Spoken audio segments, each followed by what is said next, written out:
د رسول الله صلی الله علیه وسلم یو صحابي دی حماد ابن جعفر ابن زید. حماد زوی د جعفر، جعفر زوی د زید رضی الله تعالی عنهم اجمعین. صحابه کرام دي. دی فرمایي وای چې رسول الله صلی الله علیه وسلم منګه یو واری په غزوه باندې ولېګلو. منګ ته ویل چې تاسو لاړ شئ، یو امیر را مقرر ک او ولال شي کابل ته. کابل د یو ځای نامه ده. نو شاید چې په هغه علاقو کې د عجمو په علاقو کې یو بل علاقه هم داسې چې په هغه زمانه کې به کابل نامه وه، او یا دا په عرب کې چې کوم مشهور زمونږ افغانستان دی په دې کې چې کابل کم خار دی یا تینا دا مراد دی. خو به هر حال تاریخ نور وضاحت نه دی کړی دغه خبرې چې اوس کم کابل دی نه مراد دی. خو به هر حال وای محمد رسول الله صلی الله علیه وسلم موږ ته تشکیل راکړه چې زئی امیر اوټاک لاړ شي هلته د پلانکو خلکو سره وجنګېږي. وای زمونږ په منځ کې سله بن اشیم رضی الله تعالی عنه یو معروف صحابي دی. د عبادت ډیر زیات مشهور و. د په عبادت باندې خلک مینو ښه داسې عبادت به کو. دا یو نیم کس چې اوس هم په دې مسجد کې ولاړی کنه دا کله نا کله تاسو څه فکر وکئ او ډېر په خوند باندې عبادت کوي. سړی چې وته وګوري د سړي مونځ ته زړه وکړي عبادت ته، او چې دومره په مینه باندې لګیا دی قرآن وایي، دومره په مینه باندې مونځ کوي لګیا دی، نو د بل انسان هم زړه پیدا شي. بعضې وخت کې د یو نیم کس په لاس کې تسبیح وي، هغه د الله تعالی ذکر کوي، نو زر سړی ته رایاد شي چې وایي زم د الله ذکر شروع کوم، هغه هم د جیب نه تسبیح راوباسي خپلې. نو دا اثر د هغه نیکۍ وي چې په ده باندې خدای پاک د هغه اثر وکړي. نو دا سله بن اشیم رضی الله تعالی عنه هم داسې صحابي و چې ده به عبادت ډېر زیات کو. دی به چې په مانځه باندې ودرېدو چې خلکو به ورته کتل، خلک به چې بس ده ته مو کتلی، بس دی چې څنګه په خوند عبادت کوي چې بس صرف مو ورته کتلی چې ده د عبادت څومره مزه کوي، نو یقیني ډېره خوند کوي. نو دا سله بن اشیم رضی الله تعالی عنه هم په دغه لښکر کې و. رسول الله مبارک دی جهاد ته ولېږل. یو صحابي دی حماد وای حماد ابن جعفر ابن زید وای چې ما ته زما پلار دا قصه وکړله. وای پلار مې ویل راته چې جعفر د پلار جعفر نوم دی. ما ته جعفر ویل پلار مې چې رسول الله مبارک موږ په تشکیل ولیږو، نو وای چونکې د عبادت هغه ذکر ډېر زیات مشهور و، خلکو به ډېر زیات په عبادت باندې یادو چې ډېر لوی عابد دی. نو ما په زړه کې دا تمنا وکړه چې نن خو به د عبادت وینم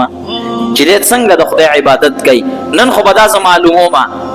چې د عبادت څومره مشهور دی. نو خدای پاک په لاس موقع راکړله، دی زموږ څه په تشکیل کې دی او اوس شپه را روانه ده مخکې، نو یاره د شپې به د عبادت پته ولګي چې دی څنګه د خدای عبادت کوي، څنګه خدای ته جاړي. دا سله بن اشیم رضی الله تعالی عنه چې کله ماښام شو تیاره خوره شوه، خلک لږ آرام ته کېناستل. یو ځنګل غونډه کې و، دا ځنګل په جای کې په غاړه کې بهر کنارې ته دی وایي موږ پړاو واچو، خپل څاروي مو وتړله چې پړاو مو واچو. نو موږ ټول څملاستو په خپلو ځایانو باندې چې کوم سراسرو سر ته مو کېښودل. نو چې څملاستو نو ما د غلی غلی کتل چې دی به اوس کله پاسي او عبادت به شروع کوي. د سله بن اشیم رضی الله تعالی عنه ته مې کتل چې دی به اوس کله جګېږي د بستر نه او په عبادت باندې به ودرېږي. وایي ما دا انتظار کو،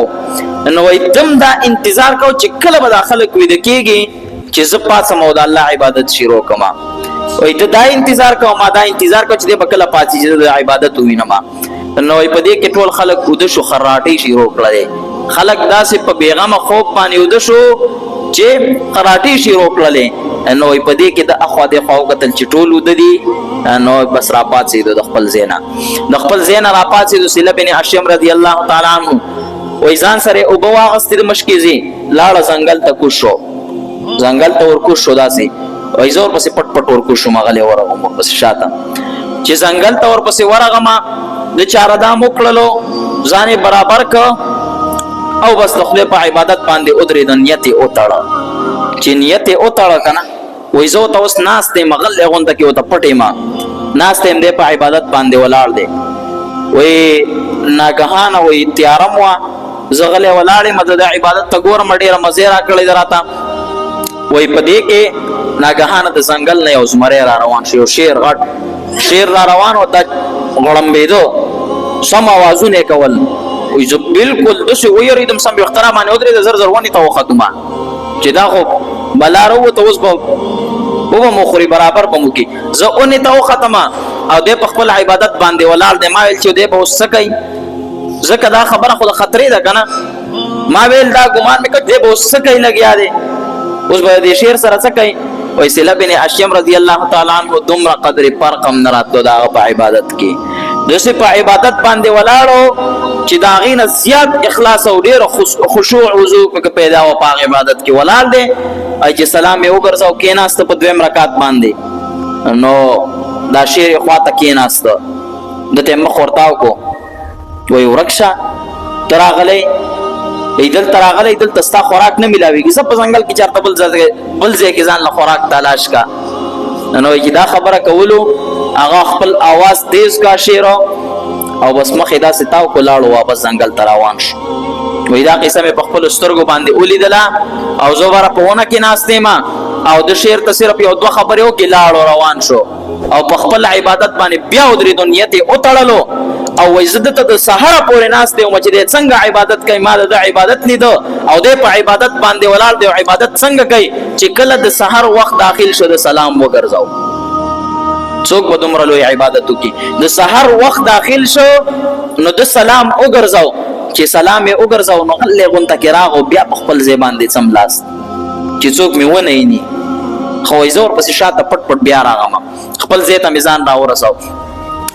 چې سحر خلک مانځه ته راپاڅېدل دی هم په هغه اودس باندې چې کوم چارهدام یې کړی و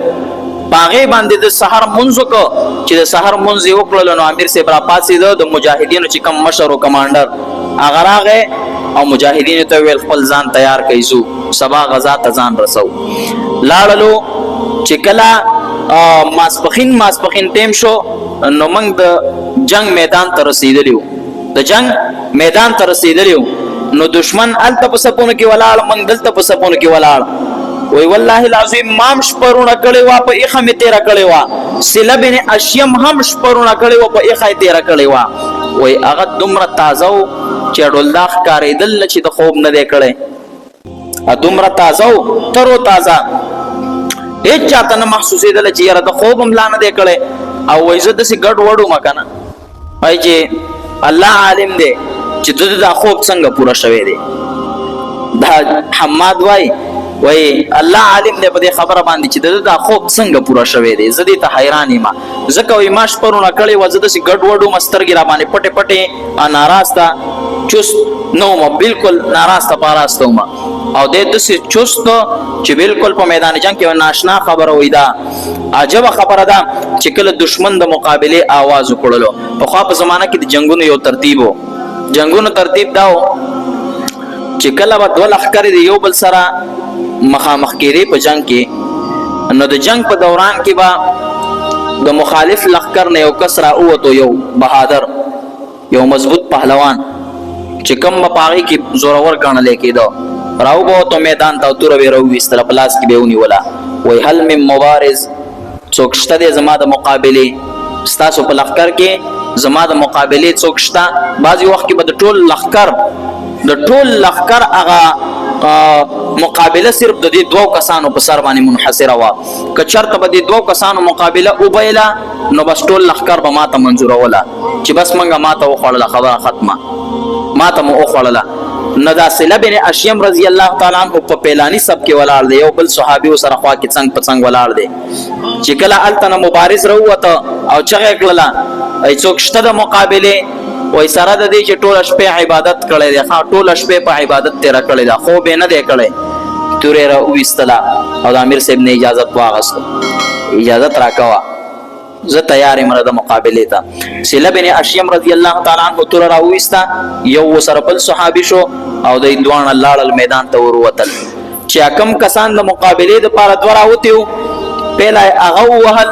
سرونه یې قلم کړل او بیا شروع شول په ټول قطار باندې ورغه په قطار باندې ورغه هغه په رستو باندې او تختیدل دشمن او صله بن اشیم رضی الله تعالی عنه د بهادرۍ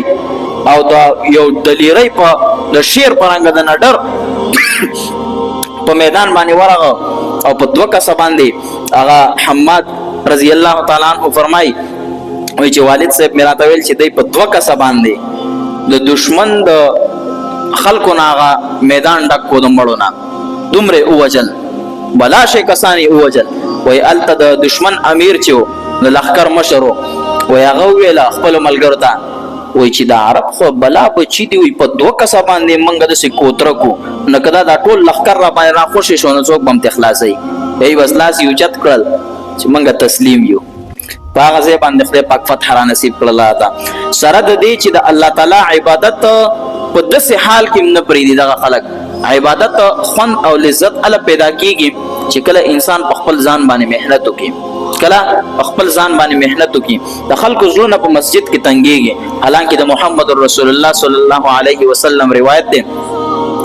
ابو هريره رضی الله تعالی عنہ نقل کړي ابو هريره رضی الله عنه فرمایي وای خو نبی صلی الله علیه وسلم فرمایله وای چې مسجدونو ته څوک سحر او بیګا زیرازي سحر او بیګا چې مسجد ته څوک زیرازي وای اے مسلمانانو تاسو دغه خلق دغه کس د مؤمن والی او دغه کس د مطلق مسلمان والی گواهی ورکړي څوک چې سحر بیګا مانځه ته زیرازي مسجد ته وای تاسو دغه انسان د کلک مسلمان والی گواهی ورکړي